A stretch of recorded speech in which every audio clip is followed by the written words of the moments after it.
What is the Supreme Court's understanding of Hindu Dharma is the first question. Whether it sees Hindu Dharma through a dharmic lens or through an anglicized Abrahamic lens is the first question that you should ask.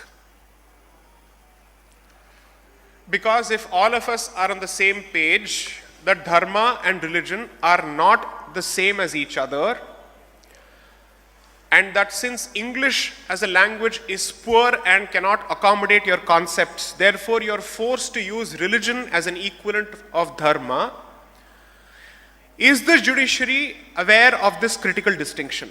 That's the first question. Second,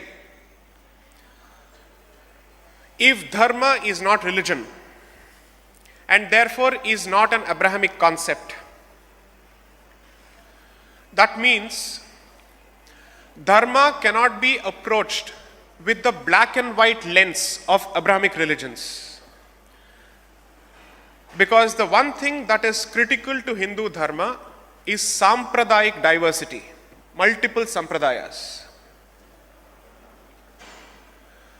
For the followers of a certain sampradaya, their definition of Hindu Dharma starts and ends with their sampradaya.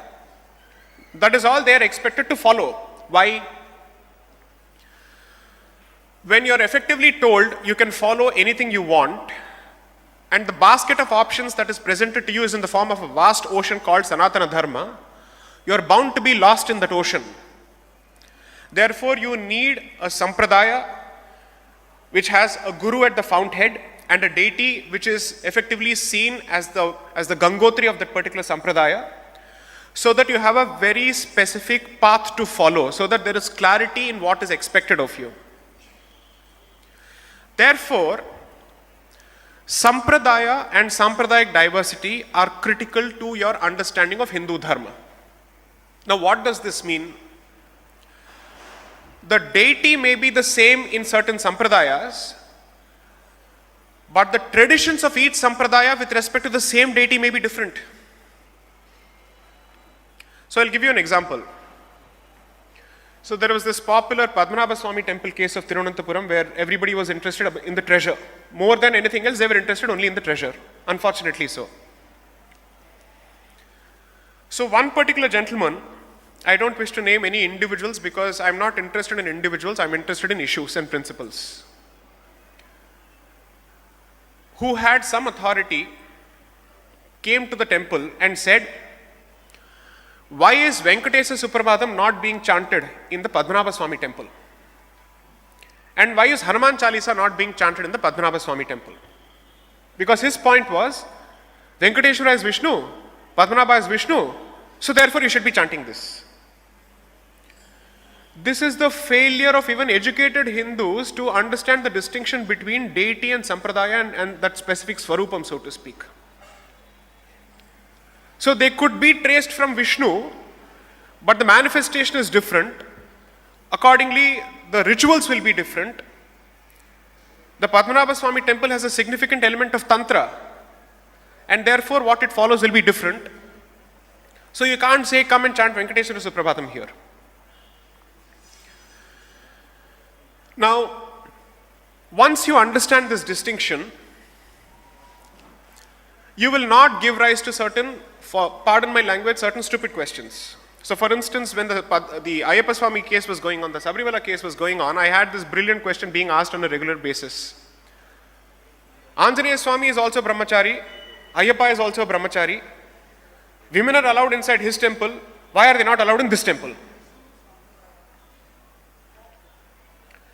So imagine, and these questions were not coming from non-Hindus. These questions were not coming from the Christians and the Muslims. These questions were coming from Hindus, from educated families, supposedly educated families, let me add that caveat, and who called themselves Hindu families. So their education is certainly in question and their Hindu claim is also an insignificant question according to me. And these were the ones to ask this question. Now, therefore, it clearly tells me that it is mighty convenient of us to sit and blame the judiciary or the government or everybody else, but these people come from the society, and this is the reflection of the current state of the Hindu society. That these people who occupy these positions of power and responsibility obviously are choices that you have thrown up as a society. And therefore, there is no point in pointing fingers at one particular institution and calling it an anti-Hindu institution when the society itself has become unconsciously or subconsciously anti-Hindu without knowing that. And they believe that they are Hindu simply because they visited a temple. So this critical aspect is important,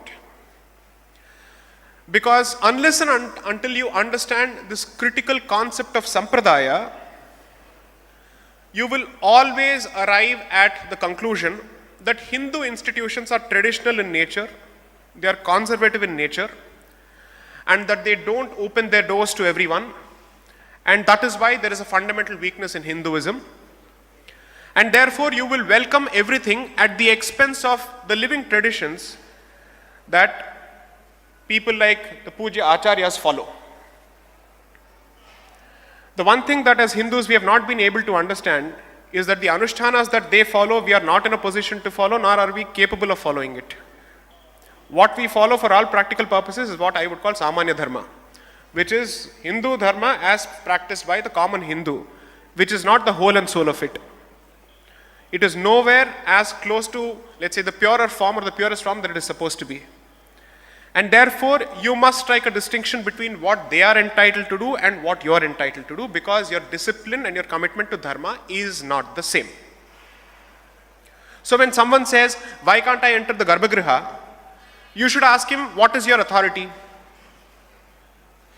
And this authority is not a caste-based question. It is on spiritual practice-based question. Which is to say, are you following the anushtanas that they are expected to follow? If not, please don't get in. It doesn't make a difference whether you're a woman or a man, it just doesn't make a difference. Now, these are aspects which I think are fundamentally muddled in the Hindu mind itself. And therefore, it is critical to preserve these islands of dharmic purity so that they can continue to spread the message of dharma and remove these layers of ignorance from our heads so that we understand the implications of a judicial verdict. Because the people who celebrated the Sabrimala decision mostly were the Hindus, not others. So it's like this, it's a two-way street. The institution does something without understanding dharma, but the community also welcomes it without understanding dharma. It's obviously a clap, and therefore you need both the hands. So when you speak of judicial verdicts, one, I said, you have to ask yourself whether the institution understands the concept of dharma and its distinction from religion, point number one. Does it understand the concept of sampradaya and its centrality to Hindu Dharma, point number two.